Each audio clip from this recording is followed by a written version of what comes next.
নমস্কার বন্ধুরা, আমার চ্যানেলে আপনাদেরকে অনেক অনেক স্বাগত। এই যে দেখছেন আমি এখন মৌরলা মাছ বাছছি।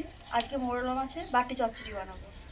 এখন মাছগুলোকে কেটে নিই, পরিষ্কার করে ধুয়ে নিয়ে আসি। তারপরে মাছগুলো বেশ বড় বড় আছে কিন্তু ময়ে মাছ আর কি এরকম এত বড় সচরাচর কি বলো মৌরলা মাছ আর মোরলা আমরা ময়েই বলি। ময়ে মাছ সচরাচর এত বড় পাওয়া যায় না। ভালো লাগছে দেখতে এখানটা। এত বড় বড় পাওয়া যায় না। মাছগুলোকে বেছে নিই।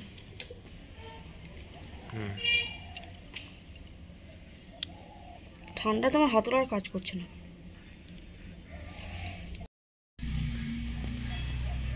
মৌরলা মাছের চচ্চড়ি বানানোর জন্য এই যে সরষেটা আমি জলে ভিজিয়ে রেখেছি, একটা শুকনো লঙ্কা নিয়েছি, বেটে নেব। এর সাথে আমি দেবো অল্প পোস্ত।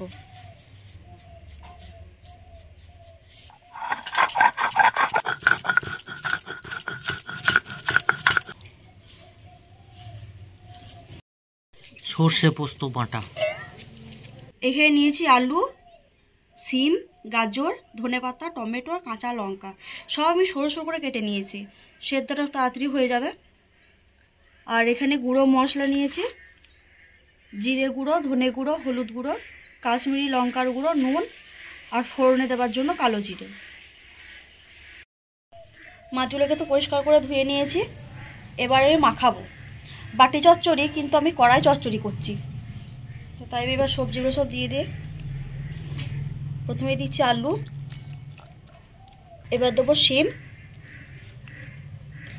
দেবো গাজর, টমেটো কুচি, ধনেপাতা কুচি,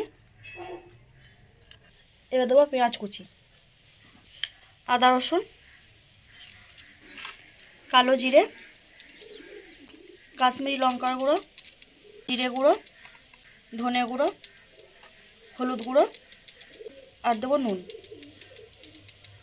আর এই যে সর্ষে পোস্ত আর শুকনো লঙ্কা বেটে রাখাটা দিয়ে দেবো।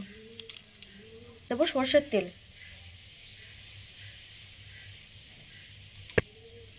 এবার সামান্য জল দেবো, ভালো করে মাখিয়ে নেবো।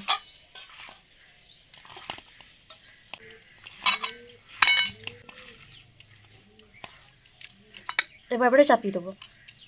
এবার উপর থেকে আমি অল্প অল্প করে জল দেবো, খুব বেশি জল দেবো না। সেদ্ধ হবে তো শুধু। এবার এটাকে ঢাকা দিয়ে দেবো। 10-15 মিনিট তো হয়ে গেল। এবার খুলে দেখি। এত সেদ্ধ হয়েছে, ছেড়ে গিয়েছে দু একটি। খুব সুন্দর সেদ্ধ হয়ে গেছে মাছগুলো, কিন্তু এগুলো তো গোটা গোটা আছে সব। এই দেখো গোটা গোটা আছে। আজকের এই মৌরলা মাছের রেসিপিটি আপনাদের কেমন লাগলো কমেন্ট করে জানাতে ভুলবেন না। ধন্যবাদ সকলকে।